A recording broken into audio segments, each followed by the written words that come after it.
Upon receiving the news that I, Liv Gamble, have to introduce the Emmaline Rogers, I was at first extremely excited and then all of a sudden completely overwhelmed. How does one sum up the undeniably remarkable person that Emmaline is in just under 3 minutes? But here I am, and here you all are, so here we go. Now, the seniors and upperclassmen already know to the extent to which this woman is worthy of praise. But underclassmen, middle schoolers, I beseech you to listen carefully. One day, you're going to pass by a bookstore and see her name in the title of her new award-winning novel in the window. So please, I beg of you to listen, because I can tell you with the utmost of certainty that this is going to be good. And one day, when she is rich and famous, blessing us with her beautifully crafted novels, you're certainly going to wish you had. Emmaline is wise beyond her years. She is modest, compassionate, and unapologetically herself. So please give your warmest welcome to the Rebecca Emmaline Rogers.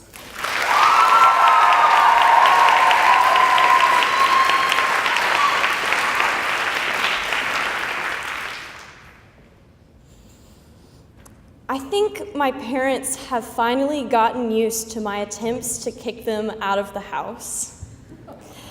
While my brother was still in high school, we'd try to keep it subtle. My parents would ask me if I wanted to go to a restaurant with them, and my automatic response would be, "No, y'all need some date time." My worst nightmare was when my mother clapped back with, "Well, then I'll stay here and make you dinner. What would you like, honey?" Which is really very sweet, but what I'd like for dinner, thank you very much, is to eat mac and cheese out of the pot on the floor of my kitchen while watching Netflix on my laptop, dessert being a solid hour of belting to Tom Odell and Trisha Yearwood. I think the essence of life is lived when one is alone.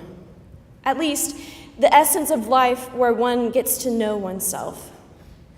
When I am alone, I don't have to worry about who's looking at me and what I want them to be thinking about me.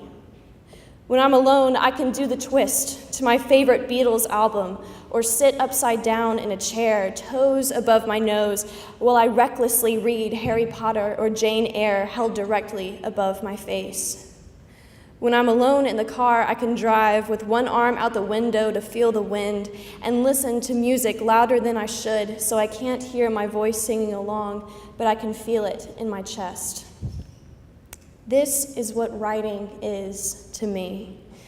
Apologies for being predictable. I swear it's the one time in my life when I've ever been predictable. Writing is self-discovery. It is the flavor of my favorite food, or the way I tug on my bangs during a test. Writing is the comic I tear out of the newspaper to pin on my corkboard, or the chorus of a song I once composed and stuck to the wall over my bed.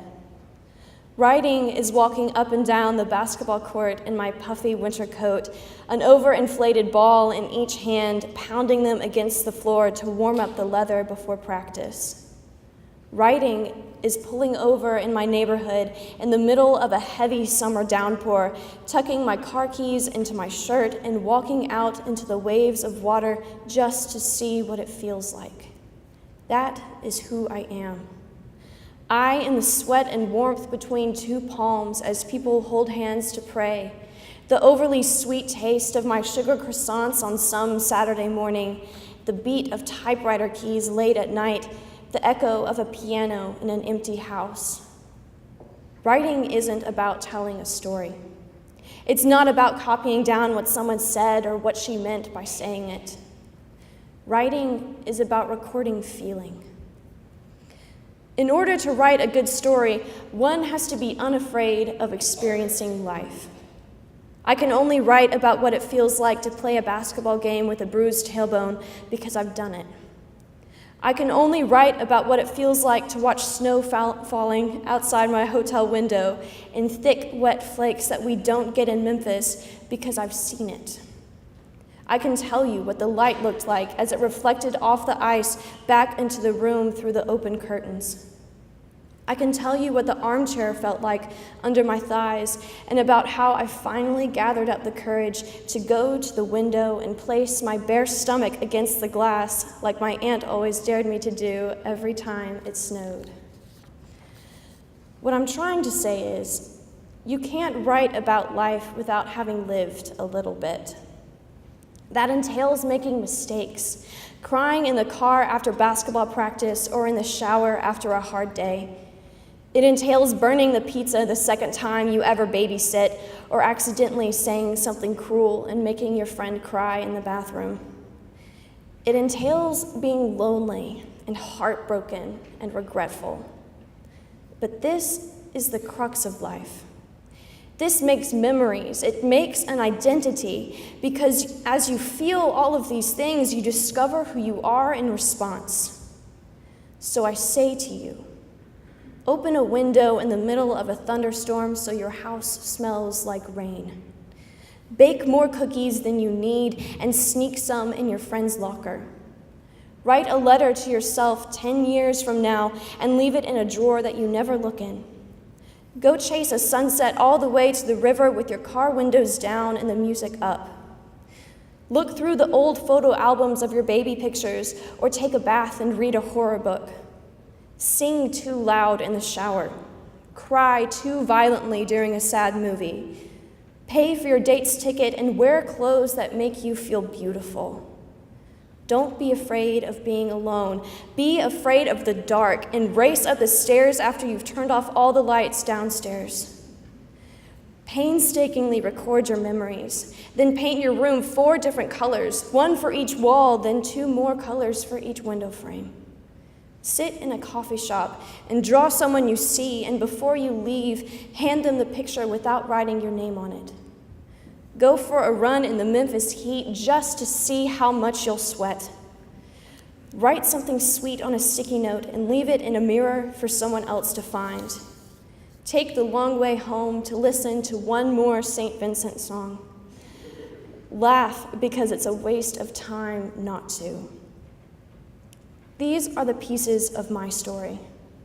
In 2 or 20 years, I'll be writing about these halls, about how low the ceiling is outside the oasis, and the taste of Bosco sticks and scones during ALAP, and about the locker room under Barth Gym.